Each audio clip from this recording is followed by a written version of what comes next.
Aku menjadi jenius berkedip di Akademi Sihir. Bab 33, bagian 2.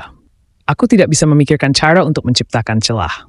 Ramuan dan senjata pembunuh yang kubawa semuanya sudah habis. Karena aku bahkan tidak bisa berlari, strategi sabotase yang sering kugunakan tidak mungkin dilakukan. Kedeuk, Behyuk, yang memanggil tombak tulang di tangan kanannya, menggenggam sisi tubuhnya yang terluka dan mulai mendekatiku. Tubuhnya juga penuh dengan celah. Jika aku bisa menggunakan berkedip dengan sukses, dia sudah cukup tak berdaya untuk membiarkanku menggorok lehernya dalam sekejap. Jika saja aku bisa menggunakan berkedip sekali, hanya sekali saja. Lalu sebuah pemikiran muncul di benakku.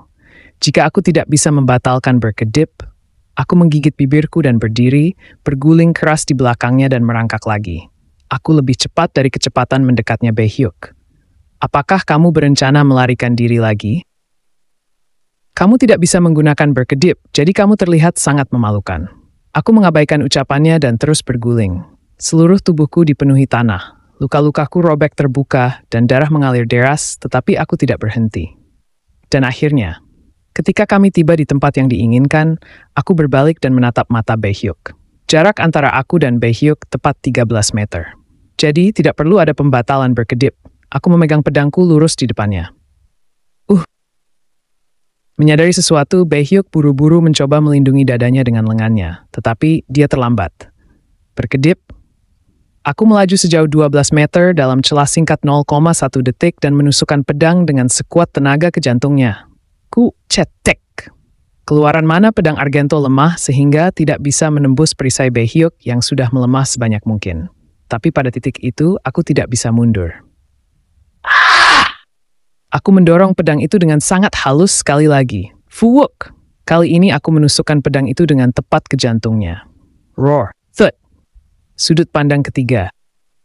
Ketika api Hongbyon meledak, anggota kelompoknya memberikan pukulan terakhir, membunuh satu kerangka elit.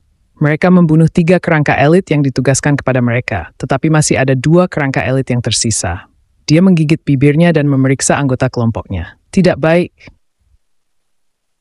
Semua orang kelelahan. Karena peningkatan mendadak dalam kekuatan musuh, situasinya menjadi serius. Sekarang yang bisa kulakukan hanyalah bertahan. Menurut rencana semula, dia seharusnya sudah membunuh para pengawal itu dan bergabung dengan tim Baekgyu Seol. Namun, semuanya tidak berjalan seperti yang mereka pikirkan. Putri, ini kabar besar. Situasi di sana tidak lebih baik. Necromancer dan Baekgyu Seol sedang berduel 1 lawan 1. Apa? Mereka juga mengatakan bahwa semuanya tidak berjalan sesuai rencana, dan entah kenapa, Baekgyu Seol bertanggung jawab menghadapi Necromancer sendirian. Saat ini, para siswa Stella yang tersebar di berbagai tempat seharusnya sedang mengalahkan pasukan Necromancer satu persatu. Memang, apakah ada yang bisa membantunya? Haruskah aku? Bisakah Baekgyu Seol bertahan sendirian sampai kami tiba? Secara resmi, Baekgyu Seol adalah penyihir kelas 1. Namun lawannya adalah seorang necromancer pada level yang luar biasa, yaitu kelas 5. Perbedaan levelnya begitu serius sehingga bisa dianggap sebagai pertarungan antara seorang anak dengan mainan dan seorang dewasa dengan pisau. Namun, sekarang tidak ada cara untuk menghentikannya. Mereka juga harus menghadapi puluhan kerangka di samping 2 kerangka elit. Dia berada dalam situasi di mana tangannya terikat. Putri, aku tidak punya waktu untuk memperhatikan itu. Fokus pada musuh di depan kalian. Anggota kelompok mengangkat tangan mereka yang gemetar mendengar ucapan Hongbyon. Namun, mereka bisa melihat seberapa banyak mana yang tersisa padanya, dan tangan mereka gemetar lebih sedikit. Ini mungkin pertama kalinya mereka berada dalam pertempuran sungguhan, tetapi bagus bahwa mereka mampu bertahan sejauh ini. Tim lain juga tidak baik-baik saja. Edna memeluk Jackie yang memiliki luka di perutnya dan mundur sambil menggertakkan giginya erat-erat. Kureung, kwauk! 3 kerangka hancur oleh tongkat hewan Ryang, tetapi 5 kerangka segera mengisi tempat mereka. Seperti yang diduga, aku tidak bisa. Tidak mungkin menghadapi seorang necromancer hanya dengan 13 siswa.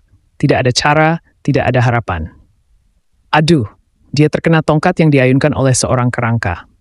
Segera setelah melihat hewan Ryang terjatuh ke belakang karena dampak tersebut, dia mendekatinya dan menyebarkan perisai pelindung. Kok!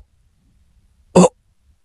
Ketika sekelompok kerangka mulai memukul perisai cahaya yang terlalu sempit untuk menampung hanya 3 orang, perisai itu dengan cepat mulai retak dan hancur. Mereka berada dalam situasi di mana mereka tidak memiliki secuil mana untuk melakukan serangan balik. Edna memeluk Jackie dan hewan riang yang lebih muda darinya dan menundukkan kepalanya. Tolong, seseorang tolong aku ingin berteriak seperti itu. Tiba-tiba semua suara berhenti selama beberapa detik. Hah? Merasa ada yang aneh, dia perlahan mengangkat kepalanya. Para prajurit kerangka yang banyak itu, semuanya berdiri diam, seolah-olah waktu telah berhenti. Tak lama kemudian, kerangka-kerangka hancur ke lantai dengan suara, seperti boneka yang benangnya putus. Ini tidak mungkin. Bangkit dari tanah terlebih dahulu, dia menopang Hewan Riang dan Jackie agar berdiri, lalu bergerak cepat dengan menopang tubuhnya menggunakan tongkatnya.